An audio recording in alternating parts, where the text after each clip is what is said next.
wali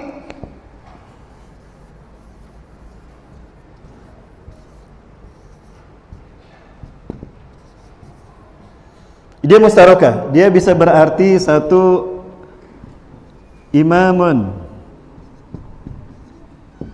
ya, pemimpin,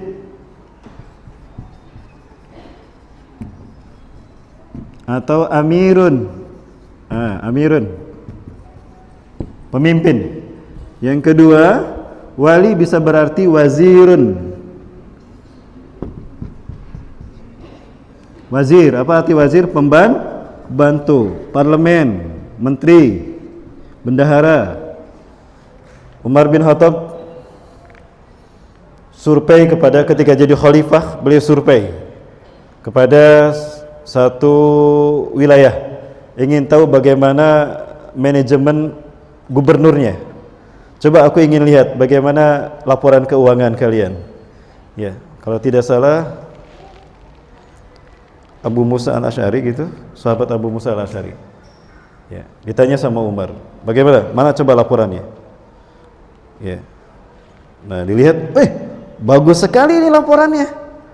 Tertib, rapi, dan saya jadi paham. Aku pengen punya sistem laporan seperti ini. Mana orang yang bikinnya? Panggilkan. Ini siapa yang buat? Itu bendahara kami. Tolong panggil bendahara kamu. Nggak bisa, mohon maaf Khalifah, dia tidak bisa datang. Loh, kenapa? Kenapa dia sakit? Enggak. Ada dia di luar, ya suruh panggil sini, aku ingin dia ketemu dengan saya. Dia nggak bisa masuk sini, ke mesin ini, kenapa? Dia non muslim, dia Nasrani. Wahai Khalifah, celaka kamu, kenapa dia kau jadikan pembantumu? Pecat dia, ganti sama yang muslim. Allahu Akbar. Nah ini Bapak Ibu, gak boleh ya, dipukul tuh pahanya sama Umar bin Khattab. Lamun bahasa Sunda, ari maneh kunaon. Ya, lalu diganti Bapak. Nah, bayangkan, tidak boleh gitu ya. Pembantu tuh, wazir. Siapa lagi? Apa lagi? Bisa berarti sadiqun, teman kepercayaan, teman sejati. Enggak boleh dari orang itu. Ya. Au bitanatun, ya sama dengan tadi, bitanah. Maaf. Enggak boleh juga sebagai pembantu, juga sama dengan wazir, membantu. Kelima hal ini tidak boleh kita berikan pada orang kafir ketika berbicara tentang urusan umat Islam dan di saat umat Islam memimpin. Maka jika memberikan ini semua kepada orang wali, kepada orang kafir, baik Yahudi ataupun Nasrani ataupun ateis, maka hukumnya munafik. Ya, kita kasihkan kabar gembira pada mereka. Allah akan memberikan azab yang pedih. Selamat ya, Anda mendapatkan azab yang pedih. Itu kan kata Allah. Ya. Bapak Ibu, bagaimana jelas? Ini bukan kata saya, Al-Qur'an.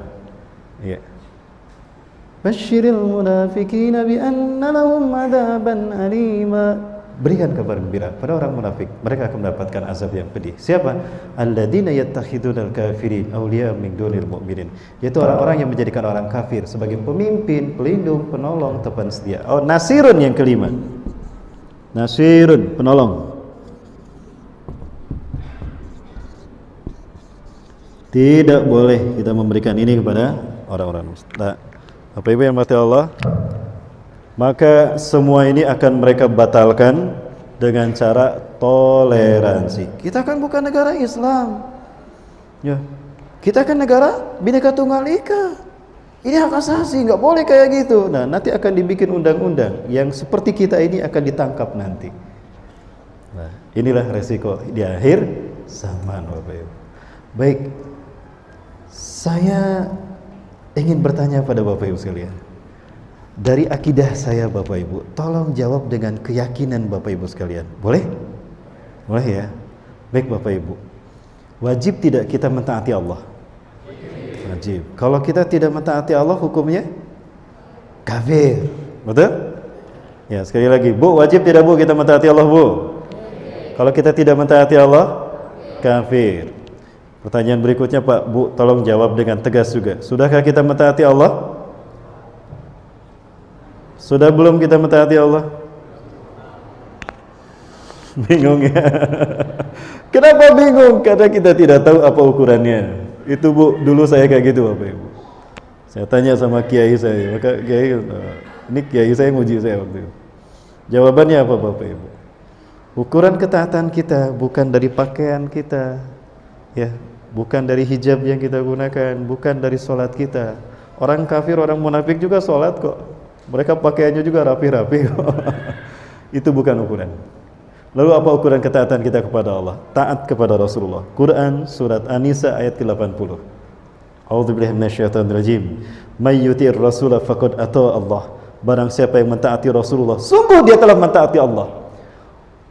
Waman faman tawalla, dan barang siapa yang dari berpaling dari mentaati Rasul. Sekali lagi, may yuti'ir rasula faqad ata Allah. Barang siapa yang mentaati Rasul, maka sungguh dia telah mentaati Allah. Man ata'ani faqad ata Allah, kata Rasulullah.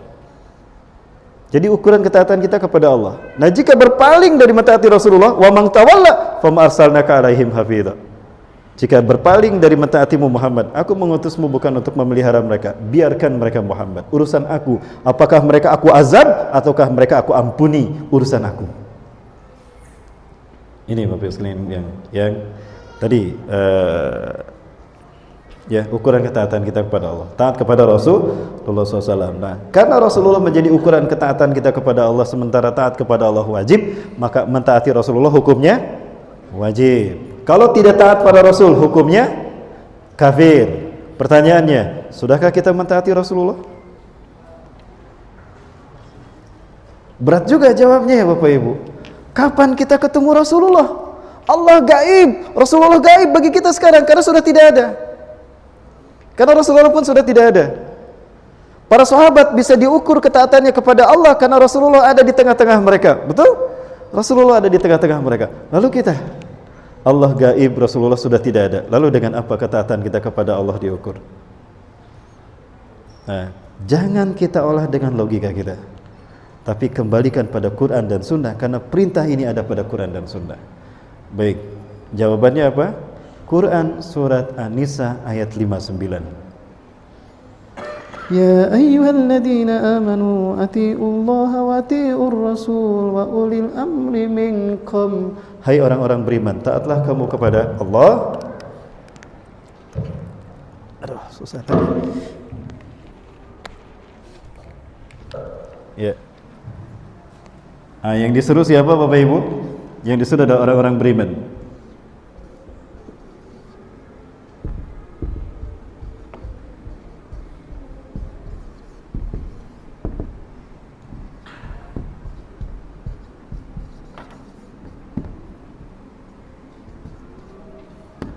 Hai orang-orang beriman, satu,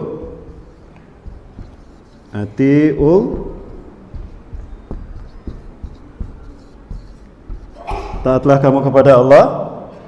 Yang kedua, wa atiur rasulah.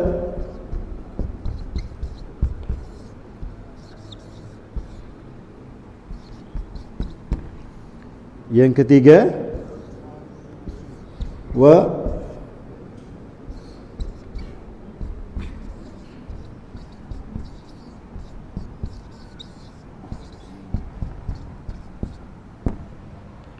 hai orang-orang beriman, atiullaha, taatlah kamu pada Allah, wa atiur rasulah, dan taatlah pada orang Rasul, wa ulil amri minkum, dan pada para pemimpin di antara kalian. Nah, ini Bapak Ibu, ukuran ketaatan kita kepada Allah dan Rasul diukur dari ketaatan kita kepada ulil amri. Ya. Jadi kita taat kepada Allah wajib, tidak taat pada Allah kafir. Sudahkah kita mentaati Allah? Lihat seberapa besar dia mentaati Rasulullah SAW. Oke, dia menghidupkan sunnah Rasulullah. Lalu bagaimana ukuran ketaatan kita kepada Rasulullah? Ukurannya adalah taat kepada ulil amri. Ya, sehingga Rasulullah menyatakan, man ata'ani faqad ata Allah, wa man asani faqad asallah. Ya. Barang siapa yang taat kepadaku, maka sungguh dia telah mentaati Allah. Dan barang siapa yang maksiat padaku, maka dia telah memaksiati Allah. Wa man ata'amiri faqad ata'ani. Barang siapa yang mentaati aku sama dengan mentaati aku. Barang siapa yang mentaati pemimpin yang aku angkat berdasarkan sunnahku, maka dia sama dengan mentaati aku. Wa man asu amiri faqad asani. Barang siapa yang memaksiati pemimpinku, maka dia maksiat kepadaku. Nah, Bapak Ibu sekalian, berarti ukuran ketaatan kita kepada Allah dan Rasul adalah mentaati ulil amri. Taat pada Allah dan Rasul wajib. Maka taat kepada ulil amri adalah ukuran dari taat pada Allah dan Rasul, maka taat pada ulil amri pun wajib, Bapak Ibu. Pertanyaannya, siapa ulil amri kita? Bapak Ibu, ya, sekali lagi. Taat pada Allah wajib kan? Ukuran taat pada Allah adalah taat pada Rasulullah. Maka taat pada Rasulullah wajib tidak? Wajib. Sementara Rasulullah sudah tidak ada. Kenabian terhenti sampai Nabi Muhammad. Apakah berhenti ketaatan kita pada Allah? Lalu apa ukurannya? Nah, Allah perintahkan kita taat pada ulil amri. Karena ini ukuran ketaatan kita kepada Allah dan Rasul, maka ini menjadi wajib adanya. Berarti kita wajib mentaati ulil amri. Siapa ulil amri kita?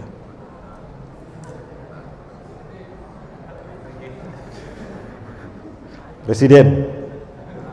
Presiden bukan? Presiden? Bukan? Bukan. Menteri Agama?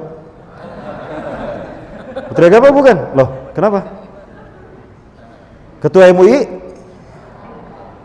Pak DKM? Lalu siapa? Bapak Ibu? Baik, ini Quran surat berapa? Ali Imran ayat 59. Wajib tidak kita imani? Wajib. Wajib tidak kita amalkan? Kapan ayat ini wajib kita amalkan? Sejak kita mengimaninya kan? Sejak kita mengimaninya. Lalu kapan mau mengamalkan ayat ini? Siapa ulil amri kita? Konsep inilah yang dijauhkan dari umat Islam, sehingga mereka centang perentang, dibantai oleh musuh-musuh Islam, padahal mereka mayoritas. Fitnah pertama yang melanda umat Islam adalah fitnah kepemimpinan. Lihat dalam sejarah para sahabat. Ya, Umar bin Khattab meninggal karena dibunuh, betul? Maka sejak Umar sampai Turki Utsmani berakhir, itu suksesi kepemimpinan dengan cara dibunuh. Ya, atau juga mereka bersikuku berperang antara umat Islam untuk berebut kursi kepemimpinan. Lihat Bani Umayyah. Ya, suksesi di Bani Abbasiyah dan Bani Umayyah saling perang membunuh kan? Sampai darah tergenang ini. Maka ketika fitnah melanda kepemimpinan umat Islam, akan terjadi fitnah-fitnah yang lain. Fitnah di bidang ukhuwah, persaudaraan, fitnah di bidang tarbiyah, fitnah di bidang maliyah, fitnah di bidang itisodiyah, pada akhirnya fitnah di bidang akidah.